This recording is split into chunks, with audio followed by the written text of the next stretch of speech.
morning, February 2nd today. Exodus 29 and 30 is what we're going to get into. I pray that you're not getting bogged down too deeply in all the different aspects of the tabernacle and the forming of it, the priestly dress and everything else that is going on in these chapters. And we wonder sometimes why God is spending so much time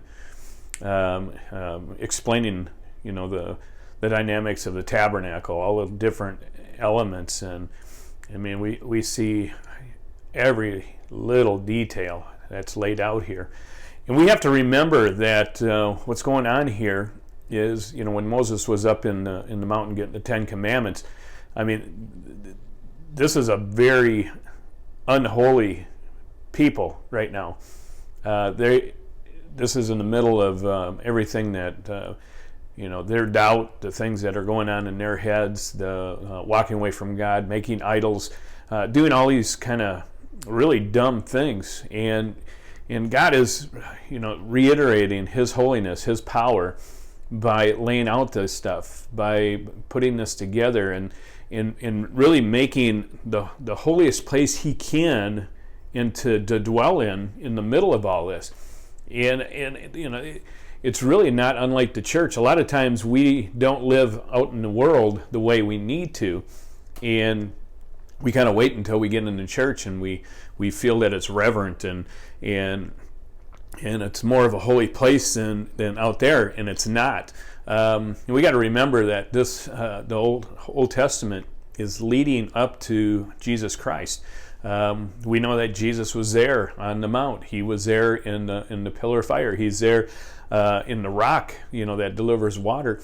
And we have to remember that this whole story is placing a holiness into our lives, into the future, which is Jesus. And as we develop and as we do things, we have to remember that God's with us at all times, out in the community, at work, in our families, in every aspect of our life, and we don't have to wait until we get into church. But sometimes, as we grow and develop, we have to have that place, that safe place, that place that we know that God is dwelling in, and we have that with the church, and that's what we see with the tabernacle. The burnt offerings and every just pay attention to details.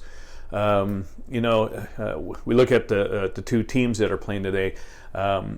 They practice. They put together every aspect. I mean, we sat down and explained the whole intricate part of playing football, all the way from the cleats to the locker room, the weight room. I mean, and explained every little detail. We'd get boring about football too. Maybe, I don't know, but don't get too bogged down. We're almost through this part of it, and there is a light on the other side. If you're getting too bored with this, but just remember, there's a purpose and reason to every word, every syllable in God's word. So you have a great day in God's house today. God bless you all. We'll see you Monday morning.